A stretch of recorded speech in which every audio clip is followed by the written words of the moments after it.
말씀 전하기 전에 금요일, 토요일, 주일에 있을 사경에 관해서 잠시 말씀드리겠습니다.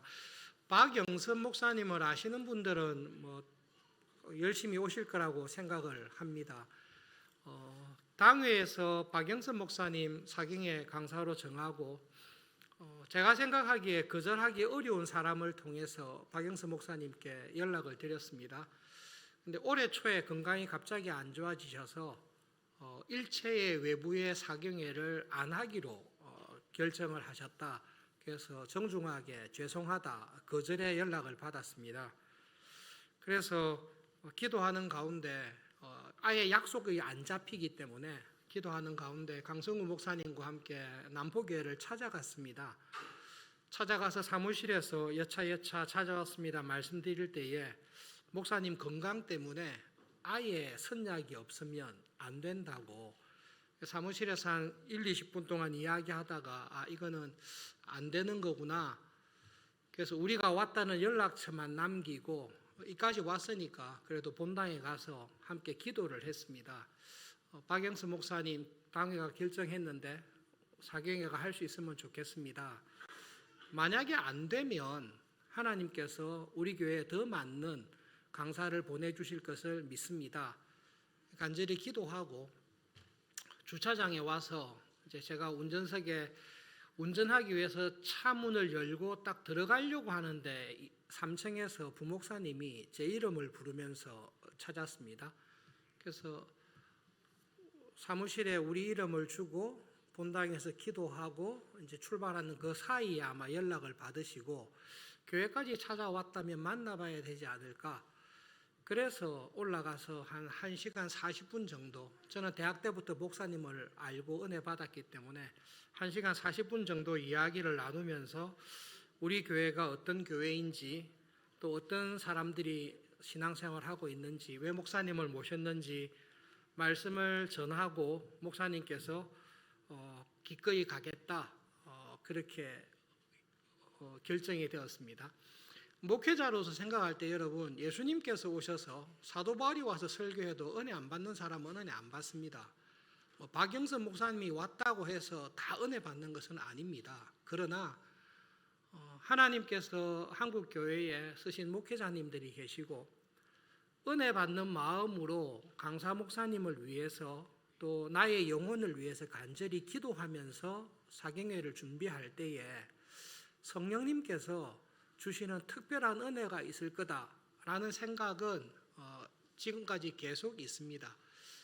아마 살아계시는 동안에 두 번 다시 교회에 모시고 말씀드릴 기회가 없을 거라고 예상이 됩니다. 금요일 날 8시, 토요일 날 7시에 하는데요. 힘을 내셔서 한 주간 동안 목사님을 위해서 목사님을 통해 나에게 주실 하나님의 은혜를 한 주일 동안 계속 기도하시고 사경회 시작하기 전에 일찍 본당에 오셔서 말씀을 통해 은혜를 많이 받으시는 사경회가 될 수 있기를 진심으로 바랍니다. 중3층까지 코로나 이후로 사경회를 하고 있는데요. 중3층까지 꽉 차서 말씀을 통해 은혜를 많이 받는 기회가 되기를 바랍니다. 예배 드리고 설교 마치고 광고 시간에 한 번 더 영상 광고 있습니다. 네. 누가가 교회의 역사를 기록할 때에 역사를 기록한 사람은 객관적으로 사실을 잘 이야기하려고 애를 씁니다. 좋은 일만 있었던 것은 아닙니다. 예루살렘 교회에 성령님께서 임재하시고 사도들뿐만 아니라 모든 교인들이 성령님이 충만하고 칭찬을 받을 정도로 교회가 참 좋았습니다. 그리고 성령님이 충만한 직분자들이 교회를 잘 섬겼습니다. 그런 와중에도 아나니아와 삽비라와 같은 교회의 어려움이 있었습니다. 사마리아의 환란을 통해서 하나님께서 사마리아 지역에 복음이 전파되게 하시고 놀라운 부흥 그리고 복음을 안 받아들일 것 같은 그 사마리아 사람들조차 성령님께서 은혜 주셔서 왕성하게 교회가 되는 놀라운 일들이 벌어졌습니다. 누가의 생각에 예루살렘 교회에 기억들도 있지만 사마리아 교회에 대한 역사를 다룰 때에 딱 기억에 남는 사람이 빌립이고, 그리고 빌립의 사역 가운데 기억에 남는 교인을 뽑아라고 하면 시몬이라는 사람이 있습니다. 여러분, 그냥 우리 서울 경기 지역에서 제일 유명한 사람이 있다면 누구가 생각나십니까? 유명한 사람이 하도 많아서 다르겠지만 수년 전에 그 엔터테인먼트, 한국의 큰 엔터테인먼트의 대표 중에 한 사람이 회심을 해서 예수님을 믿게 됐다라는 것이 보도가 된 적이 있습니다. 그런데 그거는 뭐 관심 있는 사람은 알지만 관심이 없는 사람은 그 사람이 누군지 잘 모릅니다. 그런데 뭐 삼성이라는 기업은 다 아실 거니까요. 삼성의 회장이 예수님을 평생 안 믿고 살던 어떤 모기업이라 합시다. 이렇게 이름하면 안 돼. 모기업에, 우리가 다 아는 모기업에, A라는 기업에 어떤 사장이 회심을 해서 서울중앙교회에 출석하게 되었다. 그렇게 되면 이게 굉장한 관심을 끄는 거죠. 모든 재벌들이, 모든 사장들이 그 사람 교회하고 관계가 없었는데 갑자기 예수님을 믿었다는 말이냐? 저 사람이 믿었다면 교회가 뭐냐? 나도 교회를 한번 가볼까? 그 정도로 굉장한 영향력이 있는 사람이 시몬입니다. 성경의 기록에 의하면 어린아이부터 어른들에까지 시몬을 다 압니다. 그리고 이 사람은 예수님을 믿기 전에 사마리아 성에 굉장히 능력이 많은 사람, 위대한 시몬, 능력이 많은 시몬이라고 자타가 인정하는, 그리고 본인도 그렇게 생각하면서 살았던 사람입니다. 마술을 행했다라고 하는데요. 구체적으로 뭔지는 모르겠지만 그가 행하는 마술로 말미암아 모든 사람들이 와, 어메이징하다, 정말로 놀랍고 능력의 사람이다, 그렇게 존경과 부러움과 본받고 싶어하는, 대격 싶어하는 그런 사람으로 살았던 사람이 시몬입니다. 그런데 이 시몬이라는 사람이 뜻밖에도 예수님을 믿고 교인이 된 것입니다. 성경을 자세히 보시면 빌립이 사마리아에서 복음을 전할 때에 두 가지를 전했다라고 이야기하고 있습니다. 하나님의 나라를 전했습니다. 그리고 주 예수 그리스도의 복음을 전했습니다. 그러니까 시몬이 회심을 하게 될 때에 무엇으로 인하여 회심했는고 하면 빌립이 전하는 하나님의 나라에 대한 복음을 듣고 회심을 했습니다. 주 예수 그리스도의 복음을 듣고 예수님을 믿은 것입니다. 여러분, 누가 세례를 줬겠습니까? 빌립이 세례를 줬을 것입니다. 뒤에 나오는 에디오피아 여왕 간다기의 내시에게, 재무부 장관에게 세례를 준 사람이 빌립이듯이 사마리아에서 교회가 형성되고 예수님을 믿고 들어오는 사람의 믿음을 보고 세례를 준 사람은 빌립입니다. 성령님이 충만한 빌립입니다. 빌립의 성령 충만함이나 성품을 봤을 때에 아무리 대한민국에서 세상적으로 유명한 사람이 온다고 해서 저 사람이 우리 교회에 출석하면 인기를 끌겠군, 세례를 주자, 이렇게 하지는 않을 것입니다. 우리도 그렇게 하지 않습니다. 하물며 성령님이 충만한 빌립이 시몬에게 세례를 줬을 때는 세례를 줄 만한 믿음이 시몬에게 있다라는 것을 확인하고 주었을 것이 분명합니다. 그래서 누가가 기록한 걸 쭉 보시면 빌립은 하나님의 나라의 복음을 전했습니다. 예수 그리스도의 복음을 전했습니다. 그것을 듣고 시몬이 예수님을 믿고 영접했습니다. 빌립이 딱 볼 때에 이런 믿음과 이런 고백이 있다면 세례를 줄만하다라고 인정할 수 있는 신앙 고백을 가지고 시몬에게 세례를 주었습니다. 시몬은 그 이후로 성경에 보면 끊임없이 빌립을 따라다녔다라고 기록하고 있습니다. 자기가 받은 구원의 은혜, 예수님에 대한 믿음에 감사할 뿐만 아니라 이런 복음을 전하는 빌립을 끊임없이 따라다녔습니다. 그러는 가운데 시몬이 놀라는 일이 생겼습니다. 여러분 마술의 비밀 이런 것들을 볼 때에 처음에는 와 훌륭한 마술이다 생각하는데 이게 어떻게 계획을 짜고 해서 이게 이렇게 마술이 됐구나라는 것을 알게 되면 마술도 이게 이런 과학적인 혹은 이런 계산이 있어서 되구나 이렇게 되는데 그런 일에 굉장히 능숙한 시몬이 빌립이 기도하면서 안수할 때에 안전뱅이들이 일어나고 귀신이 쫓겨나는 기적이나 능력들을 보면서 진짜 놀랐습니다. 와, 이거는 내가 행하는 능력하고 차원이 다르다. 이거는 이게 어떤 속임이나 그런 게 아니라 이거는 정말로 차원이 다른 능력이다. 시몬은 확실하게 깨달았을 것입니다. 그런 마음속에 빌립을 따라다니면 따라다닐수록 시몬의 마음속에는 와, 예수님을 믿는 것, 하나님을 믿는 것 엄청난 거구나. 이전에 내가 보여줬던 능력과 차원이 다른 이 진짜 뭔가가 확실히 있다. 내가 봐도 속임수가 아닌 정말로 참된 능력과 기적이 여기 있다라는 것을 시몬은 경험했습니다. 그러는 가운데 베드로와 요한이 왔습니다. 핵심은 이거예요. 이 빌립이 볼 때에 세례를 주고 교회로 받아들일 만한 믿음이 있었던 시몬에게 어떤 믿음이 있었는지 이 시몬이 가지고 있었던 믿음의 본질이 무엇인지를 정확하게 보여주는 사건이 베드로와 요한이 왔을 때에 드러나게 된 것입니다. 우리가 다 신앙생활 하죠, 그죠? 근데 나의 신앙이 예수님께서 보시기에 인정할 만한 참 신앙인가? 그렇지 않은가? 간혹 우리가 궁금할 때가 있습니다. 사도 베드로와 요한이 왔을 때에 사마리아 사람들을 만났고 시몬도 만났었는데요. 그때 시몬을 딱 보면서 베드로가 시몬의 믿음의 본질을 딱 보여주는 것입니다.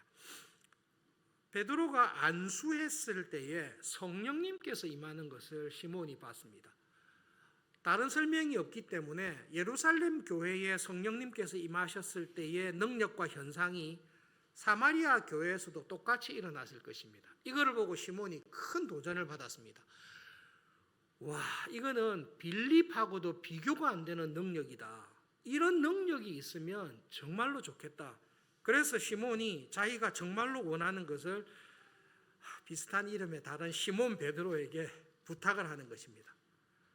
돈을 충분히 드리겠습니다. 저도 당신이 안수했을 때에 벌어지는 이런 능력이 당신에게 있는데 그 능력을 내한테 주십시오. 공짜로 달라는 거 아닙니다. 그 능력을 주시면 제가 그 능력에 합당한 충분한 사례를 하겠습니다. 충분한 사례를 할 거니까 저에게 그 능력을 주십시오. 이 부탁을 한 것입니다. 여러분, 영적으로 어린 사람들이, 간 믿은 사람들이 무언가를 잘 모르고 이야기할 때가 있습니다. 그때는 이 사람이 영적으로 아직 성숙하지 못하고 어린아이와 같아서 잘 모르고 하구나, 그렇게 이해할 부분이 있고, 그게 아니라 이것은 영적으로 어리고 무지해서 하는 게 아니라 이 사람의 본심 자체가 이렇구나라는 것을 보여줄 때가 있습니다.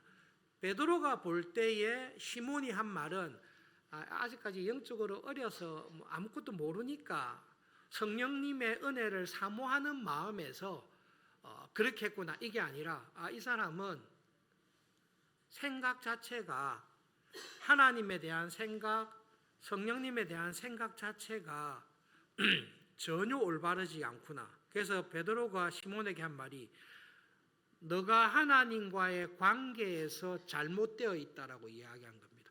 여러분, 베드로가 시몬에게 하는 말은 비난하거나 책망하는 것보다는 베드로가 시몬에게 하는 말은 시몬의, 마술사 시몬의 영적인 상태를 정확하게 평가해 주는 것입니다. 여러분, 아파서 병원에 갔습니다. 내 안에 치명적인 병이 있습니다. 이 치명적인 질병을 빨리 치료하지 않으면 죽을 정도로 위험한 질병이 있습니다. 의사가 그런 경우에 그 사람을 비난하지 않습니다. 그 사람의 상태를 말해주는 것입니다. 당신의 지금 안에 있는 질병은 심각합니다. 이것을 방치하면 안 되고 빨리 수술을 하고 약을 써서 치료를 급히 해야 됩니다. 만약 그렇게 하지 아니하면 당신은 이 병으로 인하여 죽을 수밖에 없습니다라고 이야기하듯이 베드로는 시몬을 향해서 그 말을 해주는 것입니다. 내가 지금 당신이 하는 말과 당신의 마음의 중심을 보니 당신은 지금 영적으로 심각한 상태에 있습니다. 당신이 빌립이 전하는 복음을 듣고 예수님을 믿고 세례를 받았습니다. 사마리아 교회의 지체가 되었고 예배에 참석하고 있습니다. 그러나 당신이 세례를 받았든 안 받았든 교회에 출석하든 안 하든 빌립과 나를 따라다니든 안 다니든 중요한 문제가 있는데 당신의 영혼의 문제입니다. 당신의 영적인 상태가 하나님과의 관계 속에서 아주 잘못되어 있습니다. 그러므로 당신이 지금 잘못된 이 상태를 회개해야 됩니다. 회개하고 하나님께 구원의 은혜를 구함으로 다시 영적으로 거듭나야 됩니다. 이 상태로 당신이 계속 거하고 있다면 당신은 아무리 세례를 받았다 할지라도 빌립에게 세례를 받았다 할지라도 당신은 하나님 나라의 분깃이 없습니다. 당신이 세례를 받았다는 사실이 당신의 영혼의 구원을 보장하는 것이 아닙니다. 당신이 그때 예수님의 복음을 듣고 세례를 받은 것은 맞으나 받은 이후에 당신의 상태를 보니 예수님을 믿는 믿음 안에 하나님의 은혜 안에 살아가는 사람이 아니라 성령님조차도 하나님조차도 당신이 더 크게 되는 일에 이용하고 싶어하는 베드로에게 있는 이 능력이 나에게 오면 예수 믿기 이전에 내가 유명했던 것보다 이 능력을 내가 받으면 더 유명하고 큰 사람이 되겠다. 어떻게 해서라든지 재산을 다 팔더라도 이 능력을 가져서 내가 이전보다 더 유명한 사람, 능력 있는 사람이 되겠다라는 것이 당신 마음의 중심에 있습니다. 예수님을 믿고 거듭난 사람은 마음의 중심에 하나님이 계십니다. 예수님이 계십니다. 그러나 당신은 예수님을 영접하고 교회 교인으로 산다고 하지만 당신 마음의 중심에는 당신을 높이려는 생각으로 가득 차 있습니다. 성령님조차 그렇게 하려고 하는 마음이 가득 차 있습니다. 심각한 질병입니다. 이거는 반드시 회개해야 됩니다. 당신이 살 수 있는 길이 있는데 예수님을 믿는다라고 예수님을 구주와 주님이라고 영접했다고 했지만 실제로 당신 속에는 바뀐 것이 없습니다. 여전히 당신이 주인입니다. 당신이 높아지는 것이 당신의 삶의 중심에 있습니다. 그것을 회개해야 됩니다. 그렇지 않으면 하나님의 나라는 당신하고 아무런 관계가 없습니다. 그 심각한 시몬의 상태를 베드로가 가르쳐 주고 이 시몬이 회개하여 구원을 얻기 위해서 진지한 조언을 하게 된 것입니다. 여러분, 예수님을 믿고 영적으로 거듭난 사람의 특징은 어렵지 않습니다. 내 삶의 중심에 하나님이 계십니다. 사형리를 통해서도 봐서 알겠지만 예수님을 믿고 영적으로 거듭난 사람에게는 이제는 내가 산 것이 아닙니다. 내가 주인이 아닙니다. 예수님께서 내 마음의 주인으로 오셨습니다. 그리고 그 예수님의 마음이 점점 나의 마음을 주장하고 있습니다. 올해 교회 표하고 맞잖아요. 나의 마음이 예수님과 연결되었습니다. 이어졌습니다. 이어져 있는 예수님의 마음이 점점 내 마음과 생각을 인도하시고 주장하시고 있습니다. 그래서 예수님의 마음이 충만한 사람이 거듭난 사람의 생각은 하나님의 생각과 똑같습니다. 그래서 성령님이 충만한 사람은 예수님이 충만한 사람은 예수님의 마음을 담습니다. 예수님의 마음은 십자가를 지는 일에 초점이 가 있습니다. 믿음 생활을 잘하는 교인을 보시면 그 사람이 신앙이 성장할수록 교회를 통해서 얼마나 나를 높일까라는 옛사람의 성품을 전혀 따라가지 않습니다. 성령님이 충만한 사람은 신앙생활 하면 할수록 어떻게 하면 예수님의 마음을 가지고 살까? 예수님의 마음은 십자가를 지는 것입니다. 여러분, 십자가를 진다라는 것 어릴 때부터 많이 듣는데요. 십자가를 진다는 게 뭡니까?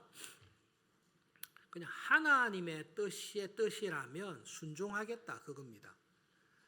하나님의 뜻은 나를 행복하게 하고 복되게 하는 것이 뜻입니다. 그런데 하나님의 뜻이 얼핏 보기에는 나를 복되게 하고 행복하게 하는 게 아니라 나를 죽게 만들고 불행하게 만드는 것처럼 보입니다. 그게 십자가입니다. 그런데 이게 십자가라 할지라도 하나님의 뜻이라면 저는 하나님의 뜻에 순종하며 살기 원합니다. 그게 십자가입니다. 그러니까 예수님을 믿고 거듭난 신자로 살아가는 사람의 마음속에는 생활할 때에 이게 하나님의 뜻인가 아닌가 그것이 딱 기준이 되는 것입니다. 그래서 하나님의 뜻이라면 좋은 일도 순종하고 하나님의 뜻이라면 내가 조금 손해보는 것 같아도 순종하고 하나님의 뜻이라면 내가 하나님의 뜻을 따라서 세상에서 행복해지고 더 번영하고 성공하는 것이라도 따라가고 하나님의 뜻이라면 내가 가지고 있는 것을 잃어버리고 세상적으로 손해를 보고 잃어버릴 것이 많은 것처럼 보이지만 그래도 이게 하나님의 뜻이라면 순종하는 것 그것이 참 믿음으로 거듭난 사람에게 있는 특징입니다. 베드로가 볼 때에 시몬에게는 이게 없습니다. 그래서 성령님이 충만한 가운데 있는 베드로가 시몬을 딱 봤을 때 이 사람은 영적으로 어린 상태이기 때문에 이런 택도 없는 이야기를 하거나 이 상태가 아닙니다. 심각합니다. 당신은 영적으로 어린 게 아니라 가라지입니다. 이 말입니다. 내가 볼 때 당신은 교회 안에 있으나 가라지입니다. 회개해야 됩니다. 알곡으로 거듭나야 됩니다. 그렇지 않으면 당신이 가지고 있는 이 신앙 상태로는 하나님의 나라에 분깃이 하나도 없습니다. 정말로 회개하시고 영적으로 거듭나야 됩니다. 이 이야기를 해준 것입니다. 여러분 알곡과 가라지는 교회 안에 있습니다. 교회 안에 있는 사람은 알곡이고 교회 바깥에 있는 사람은 가라지다. 그렇지 않습니다. 원래 교회 바깥에 있으면 다 가라지입니다. 예수님께서 말씀하신 알곡과 가라지의 비유 조금 더 상세하게 설명한 씨 뿌리는 비유를 보시면 알곡과 가라지가 같은 밭 안에 있습니다. 가시밭과 길가와 돌밭이 같은 밭으로 옥토와 함께 있습니다. 베드로가 시몬에게 말한 것이 그것입니다. 당신은 알곡이 아닙니다. 당신은 세례를 받았으나 예수님을 믿고 세례를 받았으나 당신은 지금 가라지와 같은 상태에 있습니다. 회개해야 됩니다. 그 이야기를 했습니다. 누가는 사도행전 8장을 기록하면서 시몬이 어떻게 했는지에 대해서 설명하지 않습니다. 성경에 사본들이 있는데요. 서양에 있는 서양 사본들 가운데는 베드로가 이 이야기를 하는 동안에 시몬이 심히 통곡하며 회개했다라는 기록이 있는 사본도 있습니다. 그러나 우리가 이 사건을 봤을 때 시몬이 정말로 회개해서 알곡과 같이 참 믿음을 가졌는지 아니면 이 상태에서 회개하지 아니하고 믿음에서 떨어졌는지는 우리는 이 본문으로는 모릅니다. 그런데 여러분 누가는 이게 다 알고 있습니다. 초대교회 교부들의 글들이나 주석가들 필요 없이 그냥 교부들의 이레네우스나 저스틴 마터나 가이샤라나 이런 유세비우스나 초대교회 기록을 보면 사도행전 8장에 나와 있는 시몬에 대한 시몬의 이후의 기록에 대한 기록들이 다 나와 있습니다. 이 일이 있고 난 다음에 심하게 울고 회개했다라고 하지만 이 일이 있고 난 다음에 시몬은 로마로 갑니다. 로마로 가서 이전에 했던 마술을 더 크게 로마에서 합니다. 그래서 엄청난 성공을 거둡니다. 그래서 로마의 티베르 강가에 다리 2개가 있는데 그 다리 2개 사이에 자기의 동상을 건설합니다. 시모니 상토스 거룩한 자, 능력 있는 신과 같은 시몬 이래서 자기의 동상을 건설합니다. 초대교회 교부들 가운데 여러분 정말로 중요하고 읽어보면 은혜 받는 분이 이레네우스라는 분이 있습니다. 이 이레네우스라는 분이 사도 요한에 내려가면 제자인데요. 이 이레네우스가 초대교회를 굉장히 어지럽혔던 영지주의에 한번 빠져서 헤맬 때가 있습니다. 그리고 회심하여서 정말로 전설적인 말씀과 교회의 교부로서 활동을 했는데, 이 이레네우스의 글을 보시면 영지주의의 여러 분파 중에 시온주의 분파가 있습니다. 그 시온주의 분파를 만든 사람이 사도행전 8장에 있는 이 시몬입니다. 박사과정 중에 영지주의에 관한 것, 교회사를 했기 때문에요, 영지주의에 관한 책을 1년 내내 읽었는데요, 여러분 그런 책은 수업 듣기 때문에 어쩔 수 없이 읽었습니다만은 진짜 도움은 안 됩니다. 성경을 진짜 기가 막히게 잘 풀었습니다. 1940년대 사해 사본이 성경이 발견되었을 때에 똑같은 시기에 낙 하마디 라이벌이라고 영지주의의 문서들이 고스란히 다 발견됐습니다. 이거 읽어보시면 대단히 재미있습니다. 이거 읽어보시면 교회사에 지금 한국 교회에 있는 이단을 비롯해서 뭐 다큐멘터리 지오그래피, 내셔널 지오그래피에서 이야기하는 예수님이 죽은 게 아니라 이 모든 이단들이 영지주의 책에 다 나와 있습니다. 가보면 다 영지주의 문서에 다 아류들입니다. 그 중에 한 분파를 만든 사람이 요 시몬입니다. 교회사의 전설에 의하면 로마에서 베드로와 시몬이 만납니다. 3시간 동안 서로 격론을 벌입니다.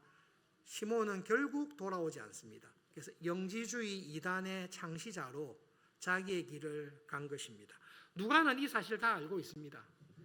이미 사도행전 끝까지 간 이 시점에 누가는 시몬이 지금 어떤 사람이 되어 있고 어떻게 됐는지 알고 있습니다. 그러나 사마리아 교회를 딱 쓰면서 사마리아 교회가 하나님의 은혜 안에 든든히 서갈 때에 모든 교회가 주목했던 사람이 있습니다. 그 사람이 시몬이었습니다.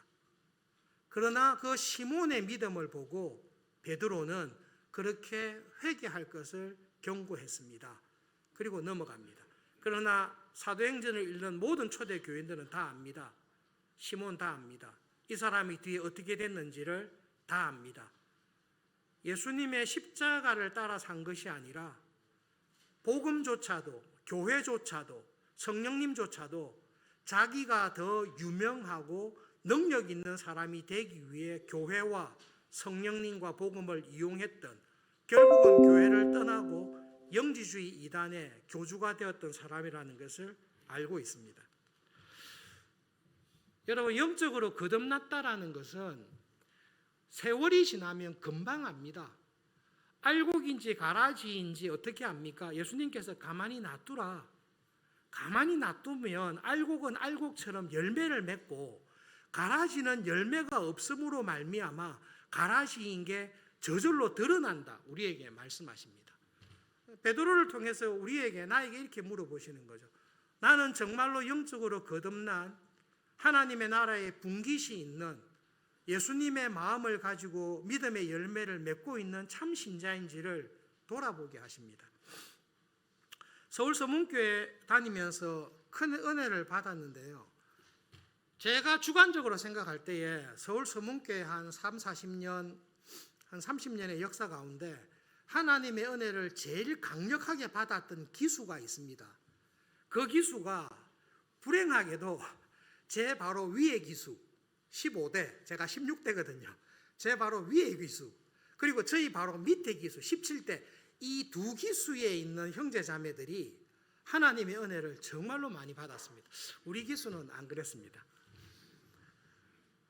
작년에 10월 달쯤에 우리 바로 밑에 기수, 제가 볼 때 저쪽은 하나님께서 서울 서문교회 대학부에 주셨던 은혜, 하나님 나라의 비전, 평신도 신학자로서 살아가자, 기독교 문화를 이 땅에서 일구면서 살아가자, 이 비전에 참 좋은 열매를 가졌다라고 생각하는 후배들이 40년 만에 모여서 모임을 가졌습니다. 지금 여러분 친구분들 중에 그런 분도 있겠지만 세상적으로 사회적으로 참 많은 존경받을 만한 위치에 있는 후배들이 특별히 이 기수에 많이 있습니다. 사회봉사단체의 기관의 중요한 기관장으로, 또 공무원 고위공직자로, 그리고 존경과 인정받는 성공한 의사로, 그리고 직장에서 내놓을 만한 사람으로, 국회의원에 출마하기 위해서 준비하고 있는 정치가로, 국립대학의 총장으로 선출된 후배들이 이 기수에 많이 있습니다. 주일날 밤에 모이자, 40년 만에 모이자 했을 때에 서울, 경기뿐만 아니라 대구, 부산 이 지역에서 이 모임을 참석하기 위해서 40년 만에 올 정도니까요. 열심히 대단한 거죠. 후배들을 딱 만났을 때 저의 관심이 무엇이었겠습니까? 저 친구가 국회의원, 저 친구가 국립대학 총장, 저 친구가 유명한 의사, 저 친구가 고위공직자. 솔직히 그런 데는 별로 관심이 없습니다. 제가 아들을 키우면서 받았던 여러 가지 은혜 가운데, 목회자긴 하지만요, 저는 여러분이 세상적으로 어떤 자리와 위치에 있는지는 인정하고 압니다마는 그것이 저에게는 거의 저의 관심을 끌지는 않습니다. 그 후배들을 만났을 때 저의 관심은 딱 한 가지였는데요. 평신도 신학자, 기독교 문화 창달, 하나님 나라의 백성으로 지금 있는 자리에서 정말로 그렇게 살고 있나, 정말로 그렇게 살고 있나가 궁금했고 그 이야기를 듣고 싶었습니다. 그 모임을 마치고 진행하면서 오면서 감사했던 것은 다 처한 상황과 위치가 다른데 하나님께서 대학 시절에 주셨던 그 은혜, 나에게 구원의 은혜 주신 것 감사합니다. 내가 어느 곳에 있든지 하나님의 말씀에 귀를 기울이고 정식 신학자는 아니더라도 평신도로서 성경을 사랑하고 평신도 신학자로서 믿음으로 살기를 원합니다. 내가 이 세상에 있을 때에 세상의 문화를 추구하거나 세상에서 높은 사람이 되는 것이 아니라 기독교 문화를 만들어가면서 기독교 문화를 일구어가는 사람으로 살기를 원합니다라는 그 은혜가 각자 서 있는 자리에서 고생하고 있습니다, 골치 아픈 일 많습니다, 어렵고 힘든 거 많습니다, 그렇게 하는 중에서도 그 마음과 그 믿음 안에서 살아가고 있는, 믿음의 선한 싸움을 싸우고 있는 예수님의 마음과 딱 연결이 되어서 그 마음 안에서 교회로 살려고 하는 그 모습들을 보고 올 때 진짜 감사했습니다. 서울중앙교회에서 신앙생활하는 여러분 한 분 한 분이 베드로가 볼 때에, 예수님께서 볼 때에 그런 신자로 살아가시기를 정말로 바랍니다. 그 눈으로 사도행전을 다시 읽어보십시오. 유명하게 쓴 사람들이 있습니다. 베드로도 쓰고 스데반도 쓰고 빌립도 쓰고 사도 바울도 쓰고 아나니아도 쓰고 다 쓰는데 여러분, 결정적 중요한 교회의 하나님 나라의 진행 가운데 무명의 신실한 이 사람들이 없었으면 정말로 어려웠을, 정말로 신실한 교인들을 하나님께서는 기억하시고 그들을 통해서 하나님의 나라와 교회를 이루어 가십니다. 여러분, 알곡인지 가라지인지 세월이 지나면 드러납니다. 그거는 열매로 나타나게 되어 있습니다. 그러므로 여러분, 믿음 생활하실 때에 내가 영적으로 거듭난 하나님 나라의 분깃이 있는 예수님의 마음이 내 마음이 되고 산돌로서 지어져가는 교회로 살아가는 교인은 옛사람의 성품이 그 사람을 주도하지 않습니다. 영적으로 거듭난 사람은 성령님으로 말미암아 거듭난 새 사람이 그 사람의 생각을 고치시고 말을 고치시고 성품을 고치시고 행동을 고치시는 빛의 자녀로 예수님께서 내주하시는 참 포도나무인 예수님께 붙어서 참 포도나무인 예수님께서 주시는 은혜, 성령님의 은혜 안에서 성령님의 열매를, 예수님과 닮은 열매를 맺는데 그 열매는 항상 십자가를 지는 것으로 나타납니다. 그래서 여러분, 우리의 신앙을 생각해 보실 때 나는 지금 하나님의 나라와 주님의 교회, 서울중앙교회를 위해서 가정에서, 직장에서, 내 삶에서 어떤 십자가를 지고 있는가, 그리고 내가 이 십자가를 짐으로 말미암아 내 삶에서 일어나는 성령님의 열매가 무엇인가를 보셔야 됩니다. 오늘날 한국 교회에 시몬과 같은 위험, 교회 안에 있으나 거듭나지 아니한 이 시험 중에 제일 큰 게 뭔가 하면 행함이 없는 믿음입니다. 예배나 종교적인 활동이나 성경 읽고 기도 생활이나 이건 다 하는데요, 열매가 없습니다. 예수님을 닮은 열매가 나오는 기도를 하셔야 됩니다.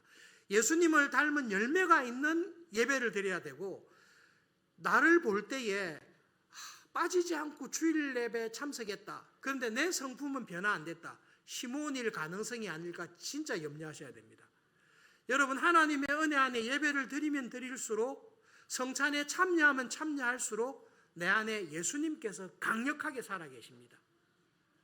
드러나게 돼 있습니다. 처음에는 30배, 60배, 100배, 이게 말할 수 없을 정도로 열매를 확실하게 맺게 되는 것이 성령님께서 거듭난 신자인 우리에게 주시는 은혜입니다. 이 은혜 안에서 올 한 해, 또 이번 한 주간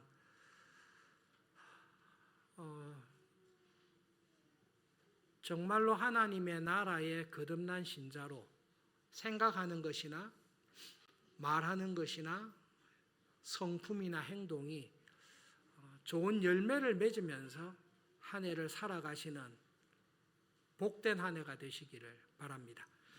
말씀을 기억하면서 기도하겠습니다. 하나님, 예수님께서 저를 보실 때에 정말로 영적으로 거듭난 사람으로 살기 원합니다. 참 포도나무인 예수님에게 접붙여져서 성령님의 충만한 열매를 맺으며 옛사람을 이기며 살아가기를 소원합니다.